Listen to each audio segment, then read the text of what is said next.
This is very important right now because we're right at this moment in the peak of recruitment season for international schools. This is the peak time. This started back in December and it'll go on now till probably the end of March. It dies off a little bit in April, but then revigorates itself back in May. Um, so you've got a bit of time. If you haven't got your application in yet, you've still got time to get a good job. But the application itself is really important. Um, we, I think, as an organization here, probably receive about 300 CVs a week. And we are sometimes delighted, more often than not, shocked by what we receive.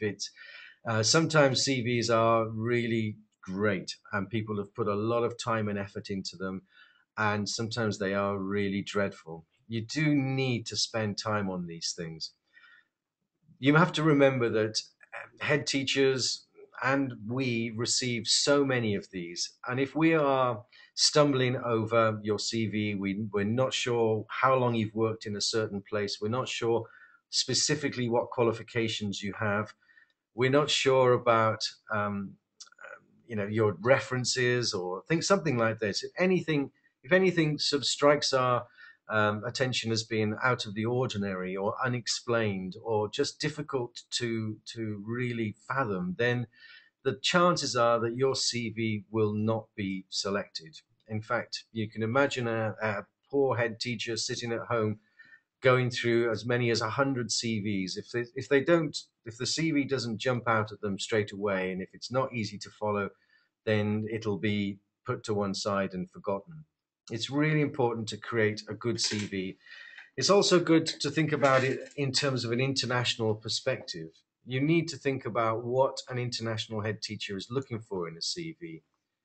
Your CV should give accurate information about you as a person. You wouldn't believe how many CVs we get with the wrong telephone number on it or the wrong email address. Um, and obviously, it completely destroys your chances if that information is incorrect. It should have, after your personal information, it should have your education and your qualifications. And you don't have to put your O level or your GCSE results or your A level results, just your latest degree qualification and any postgraduate qualification you may have. And this should be the second thing. I mean, after looking to see who you are, the next thing they need to know is are you actually qualified for the job? And then the next thing they need to know is what is your work history? What's your experience so far? And this should be in order of most recent first. And it should give specific dates about where you've worked and when. And it also should explain any gaps, if there are any gaps in your employment. Maybe you went traveling or maybe you were unemployed for a while. It should explain these things. And your references are really important. Your references should include your head teacher, your current head teacher at this moment, or your previous head teacher if you're not currently employed.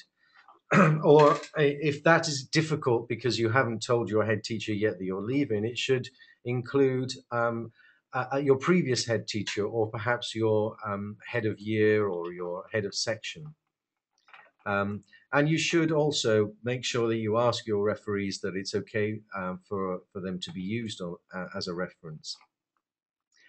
We will only contact referees if you give us permission to do so. We won't contact them and without that. But it is important to have that on the form.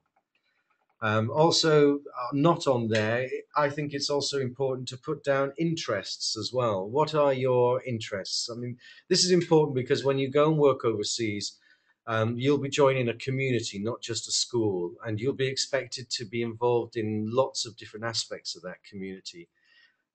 You will be expected, it'll be sometimes part of your contract to be part of the extracurricular program. And if you have interests in computer programming or photography or even chess, then those things could be something that you could offer as a club after school. And it's important to put this on your form.